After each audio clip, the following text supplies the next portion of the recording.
Okay mga puting-ting, may nag-comment po doon sa light tester po natin ngayon, no, sa ating tutorial na mahirap daw maghanap ng ilaw ng doon sa automatic washing machine, yung ganito. Nahirapan daw sila maghanap ng ganito. Ang tanong nila kung pwede daw palitan ng LED light.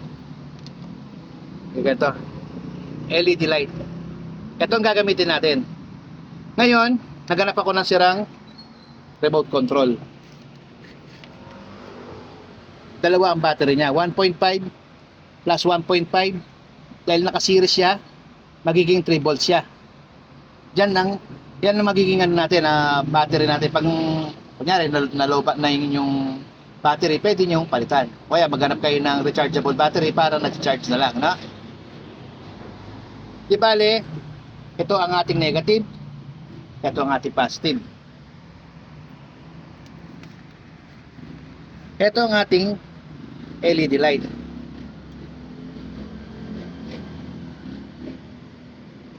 Lalagay natin sa positive ang white.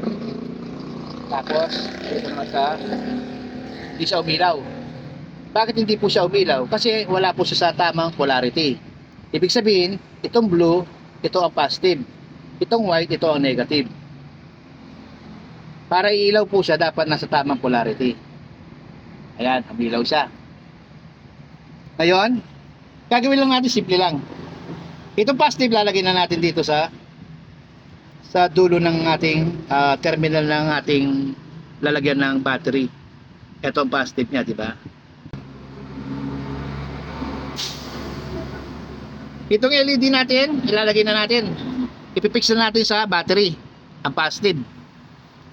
Ngayon, ito ang ating negative. Negative, di ba? Negative to. Ayun, iilaw yan. Ayun, ha? Ngayon, itong negative na to, maglalagay tayo ng ito. Para pag nagtetest kayo, mas magandang hawakan. Di bali, itong negative, i-shoot natin dito sa ito, nagbutas na ako dito. Pinutasan ko na. Yun.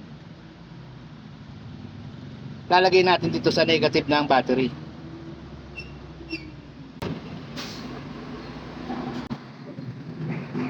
Ito mga puting hindi, kahit hindi nyo na hinangin, no? Hindi na kailangan ng paghinang dito kasi ano lang naman to battery lang naman ang ano dito. Ang source lang natin dito, DC lang. Kahit di na natin siya hinangin, okay lang yan. Ngayon, ito naman ang ating positive. Lalagay din natin dito. Pinutasan ko na rin to. Ayan. Lalagay natin sa positive. Itong positive natin, di ba? Lalagay natin dito. Tapos titip na natin. Yan.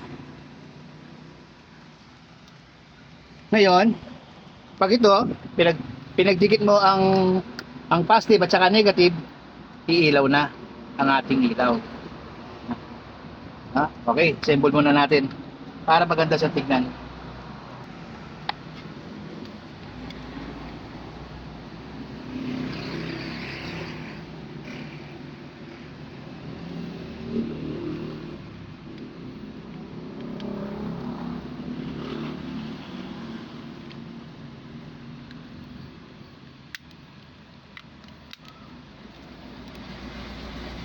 Tapos, lagay na natin yung takip ng battery. Yan. Di bali, meron na tayong light tester. Gumamit tayo ng sirang remote control. Paano natin gagamitin to? Ganito lang.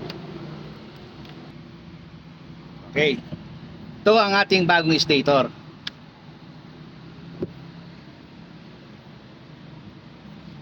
Titignan natin kung iilaw ang ating light tester.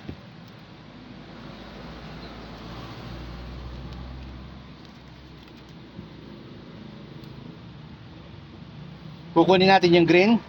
Yan ang ating common. Ang ating running. Ayan. Pumilaw ang red. Pumilaw ang black. Pumilaw ang white. Ngayon kukunin natin yung dalawang capacitor. Itong dalawang yellow, umilaw din. No? Ibig sabihin, okay, no? Yung continuity niya, buo siya. Ibig sabihin, buo siya. Ito naman ang ating stator. Ito aluminum lang to, no? Kaya tinanggal ko na doon sa ginagawa ko. Gusto ko kasi pag may ginagawa ko, tanso agad ang nilalagay ko. Ito yung electric fan na nawawala ng power. Ito. Okay, ito ang ating stator. Tetest na natin.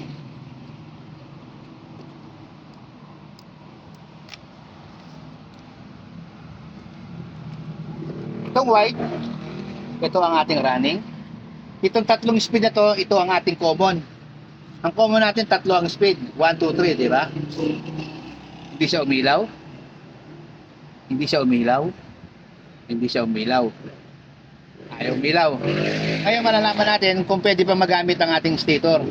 Kasi ang pinaka-importante lang na malaman sa stator kung umaandar ba o hindi, kunin nyo lang yung dalawang capacitor, itong dalawang mali na to. Kasi ang rewind nito, ang rewind ng stator, dito magsisimula, iikot yan, ikot. Yan, mag-winding yan, mag-winding. Ang pinakadulo ng winding nito, ito. Kaya ito, pag ito, buo siya, pag buo ang winding, pag tinest natin ito umilaw, ibig sabihin buo ang ating winding. Thermal fuse ang may problema. O, tingnan natin kung iilaw ang ating ginawang tester. Umilaw siya. Ibig sabihin buo ang ating winding. Thermal fuse ang papalitan dyan. Okay, papakita natin. Yan.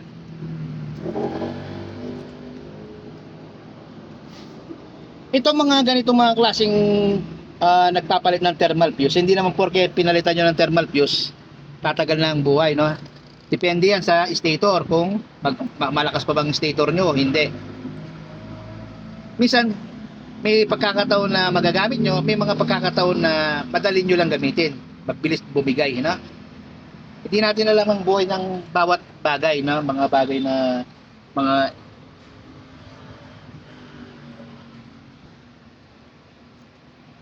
kasi ibig sabihin nito, mabuting ting, pag hindi ito bagal, talagang matagal na nagagamit ko, no? Pero subukan nyo lang, wala namang mawawala kung mapagana nyo. Hindi kasi nakatipid kayo.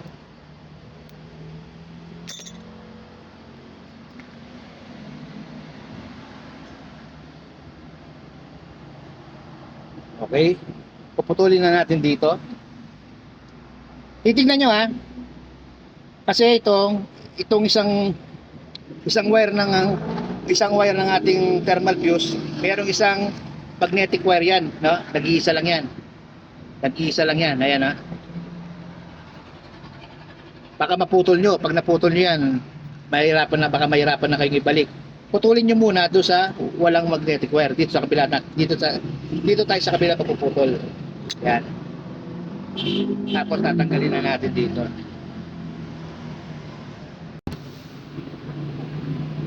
Ayan, oh. Ingatan yung maputol yan. Kasi pag naputol yan, siyempre kailangan nyo pang hagurin yan para lumabas yung tanso. Kasi may balot yan, no? Hindi lang basta pag naputol yan, tinatap nyo agad. Hindi po yan. Wala pong contact nyo. Pag agad nyo pong tinap yan, kailangan hagurin nyo muna. Tanggalin nyo muna yung pintura ng ating magnetic wire bago nyo pala itap. Ngayon, itong ating thermal fuse. Ito. Okay, itatap natin dito ang isang terminal ng ating thermal fuse. Demo lang to, ha, mga buting ting, ha. Dinedemo ko lang sa inyo kung paano magpalit ng thermal fuse. Ngayon, yung isang pinutol natin, ito ang isang pinutol natin, ilalagay din natin ang isang terminal ng thermal fuse. Okay, di bali meron na tayong thermal fuse, no? Okay, dahil mayroon na, dito na tayo magte-test niyan. Kukunin natin yung running. Tapos tingnan natin tong tatlong common kung iilaw na. Yellow, umilaw. Pink, umilaw. Gray, umilaw. Yan po ang pakinabang ng ating light tester. Kasi maraming nagtatanong kung yung spinner ko, bakit kaya ayaw mandar? Yung dryer ko, bakit kaya ayaw mandar? Yung washing machine ko, ayaw mandar. Sabi ko, lagi ko sinasagot, subukan nyo pong tingnan yung timer, subukan nyo pong tingnan yung AC cord, subukan nyo pong tingnan yung motor po ninyo, yung wash motor, kung buo ba yung winding o hindi, no? Kailangan kasi makita nyo muna kung buo ba o hindi ang winding niya, o kung buo pa yung continuity ng bawat isa, no? Kailangan buo kasi para malaman nyo kung kailangan pwede pa bang umandar o hindi. Ngayon, simple-simple na. Simple-simple. Gumamit lang tayo ng patapon na remote control. Tapos naghanap lang tayo ng LED. Tapos to, kahit hindi ganito ang gagamitin ninyo, no? Kunyari, meron kayong lumang ballpen, no? Lumang ballpen. Lagyan nyo lang ng alambre, no? O kaya kung basta maglagay lang kayo ng medyo may matigas dito para pag nagte-test kayo, medyo matigas ang ating pinakadulo ng ating tester. Ganun lang po kasimple. Okay mga puting, salamat po sa panonood. God bless po sa ating lahat.